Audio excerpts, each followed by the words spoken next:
Welcome to Dave's new podcast, and I have a guest with me here today, Simeon Wood. Now, Simeon has recently hit the headlines with his walking stick or NHS crutch. What's that all about, Sim? Yeah, well, a few years ago now, I had the bizarre idea of making an NHS aluminium telescopic walking stick into a flute. And it took quite a few years to find the right person to make it, and I eventually found an instrument maker in my hometown of Huddersfield to put the holes, engineer the holes in the right place. And I played it to a friend of mine who videoed me. He sent the video to the BBC, and the BBC filmed me playing it. And then the Sun newspaper got a hold of it, and they thought it was very funny and unique. And then Chris Evans of Radio 2 read the Sun newspaper and thought it was hilarious and invited me down to his show, which I did, and I loved doing it. But yes, out of a bizarre idea, making a flute out of a walking stick. So when did you first have the idea again? Several years ago, yeah. And then suddenly you've seen it mushrooms. Yeah, the idea from several years ago only came to fruition out of a chance meeting with someone who made musical instruments, and I mentioned the idea to him, and he said, yeah, not a problem, I could make that into a flute. Yeah, but it's brilliant, a beautiful sound too. Is it different to a flute? Yeah, it's much breathier, and it doesn't play chromatics, it just plays in one particular key. So it's not as useful as a flute, but as a breathy, ethereal sounding instrument, it's perfect. Just looks a bit silly. And have you got ideas to do anything else like that? Yeah, I think my next idea won't involve a walking stick, but it will involve 800 bottles. Do I have to say any more? But it will involve 800 bottles. We'll watch this space. And if people wanted to find anything of that, have you got a YouTube channel? Yeah, well, they can go onto my website, simonwood.com, or the Simeon the Flute is my YouTube channel, and they can see me performing on it at the Radio 2 show. Yeah. Brilliant. Okay, I've got a few questions here. Yeah. What I've called the Hopwood 5. The Hopwood 5, good idea. Because there's 4 questions. And, okay, here's one. This may be pretty obvious, but we'll follow this up. Yeah. So, if I was to give you a choice of leisure activities, right, and it was music, sport, books, or film, would you pick one of those? Yeah, actually, I think I'd pick film because it does involve music. Yeah. So, and I love just relaxing and watching movies. It gives me ideas. It stimulates me, particularly listening to the music, because I'm always intent on hearing how the music works with the scene. It doesn't feel like work to me in doing that, but it stimulates and gives me ideas. Does music ever ruin a film for you? Oh, it can do, yeah, sure. If I don't like the style or the genre of music, then it does impact on me. Yeah, of course. Do you ever watch silent movies? I've not done that for a long time. In fact, the new silent movie that came out, I still haven't watched that. Haven't you? No, Dave. I'm an artist and a musician, and we haven't seen it. There you go. Yeah, I mean that was another very different skill, wasn't it? A different skill set that quite often the musicians would be seeing the film and playing along with it, and how fantastic! I mean that was a very organic way of working as well.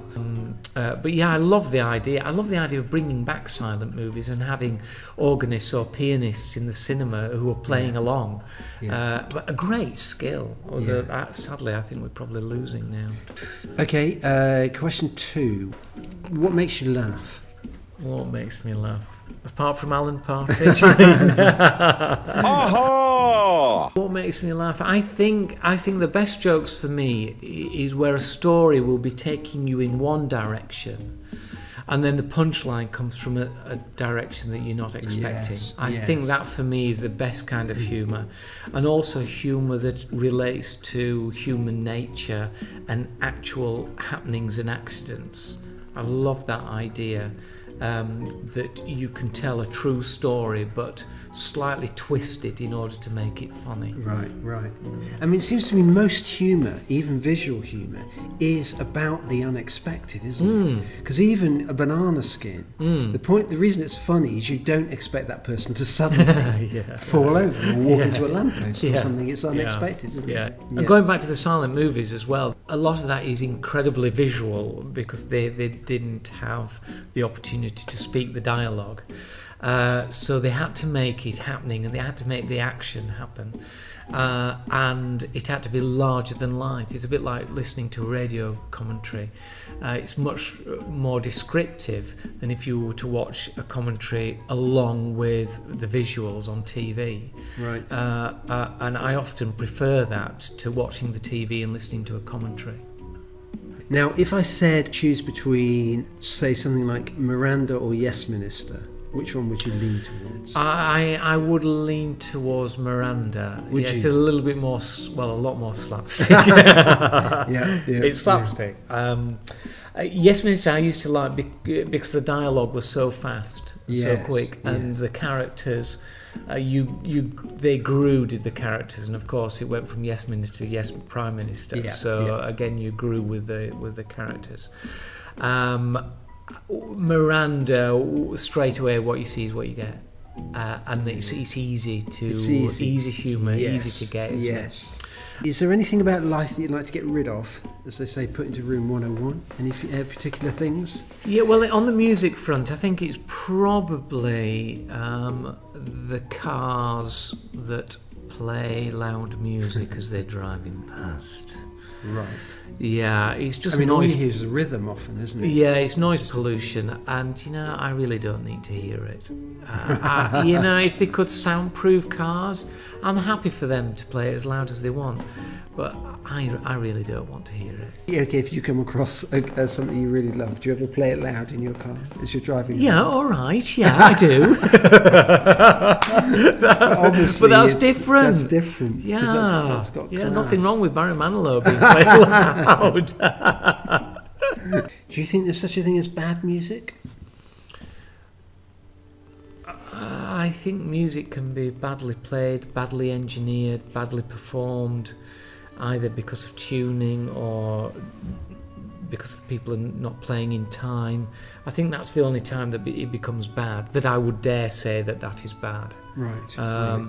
But even then, I remember there's a guy called Itzhak Perlman, one of the great violinists of the world, and he said on a recent radio interview that for him, listening to a child prodigy play something note perfect, rhythmically perfect, absolutely spot on in every regard, doesn't do anything for him unless that piece of music isn't played with heart and with soul. And he went on to say that give me wrong notes any day over playing metronomically in tune, but without soul and heart. Right. He said that's the disaster. If you've no heart, then it doesn't come across. It doesn't engage anymore. Did that take you a while to get into your own performance? Yeah, and it's a funny thing with performance. There's so many things that you have to think about when you're performing. You're thinking about levels, you're thinking about where you're standing, you're thinking about who you're looking at, what part of the audience you've not turned to yet. So there are lots of things going on. So most things you do subconsciously. The music takes, once you know the music, it takes on a very different role with yourself. And you're putting emotion into it, but you're also thinking technically as well. So there's a big balance going on all the time as you're playing. Okay, so believe it or not, that's question number 4. Oh my goodness. Is there anything like the opposite of what you put in room 101, what you would bottle? Something good that you'd like to bottle about life? Some music or a view or a place or experience? Yeah, I would. I travel a lot around the world, and I have people in my life that I call my travelling angels.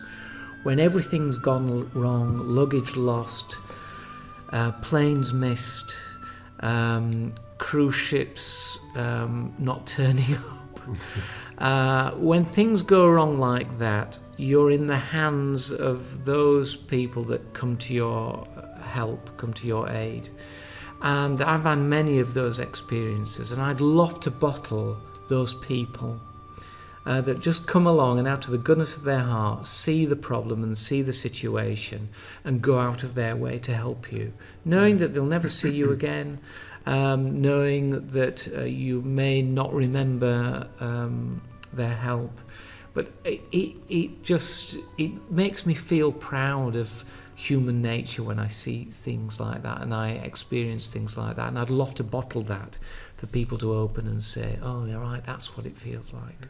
So you've had that, you've experienced that? I've experienced that, and the last time was a taxi driver in Chile, and I'd been travelling for, well, a day and a half, I think it was, on aeroplanes, and I eventually got to this airport in Punta Arenas in the southern tip of Chile, and I was the last one out of the airport, and there was no one there to meet me, to take me the 15 miles to the town.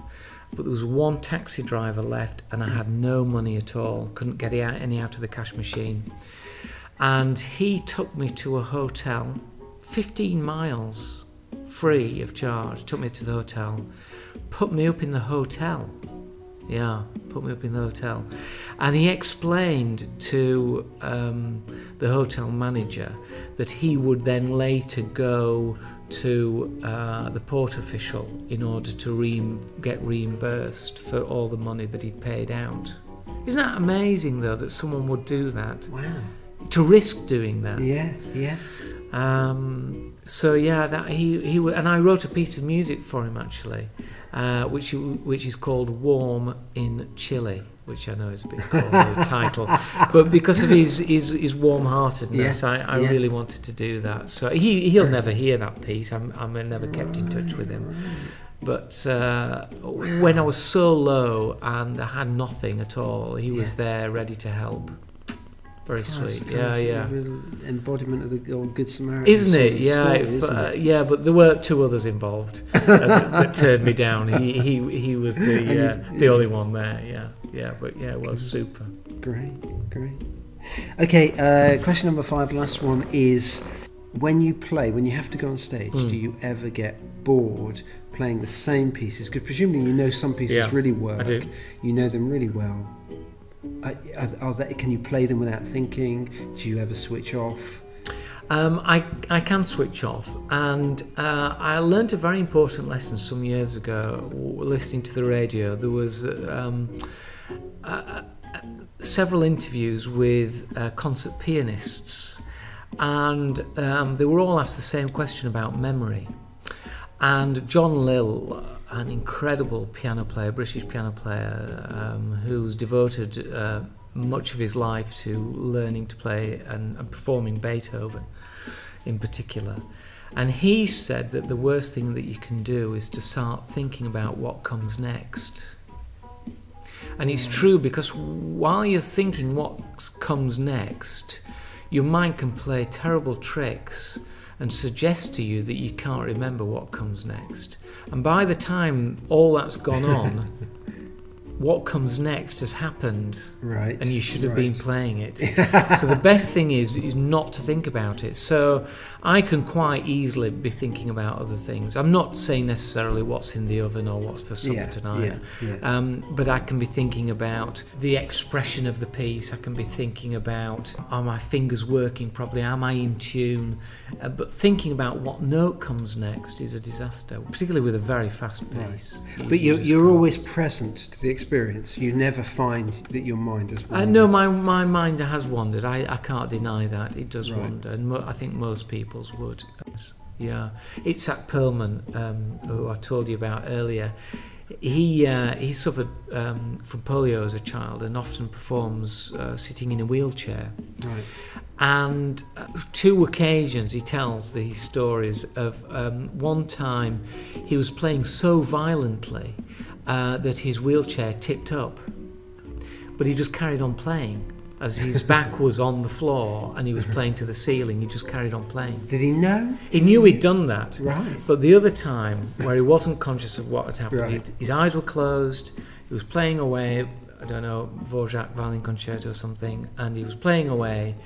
10 minutes later, he opened his eyes and he found he was playing to the orchestra, and his wheelchair had gone 180 degrees. And he'd just been performing to the orchestra with his back to the audience, and he hadn't realised that had happened. No. And that's a beautiful thing as well, that he's so taken with the music Right. that everything else is secondary. Thanks very much, Simeon. Thank you, Dave. Thanks. Thanks for your time. That was Dave's podcast.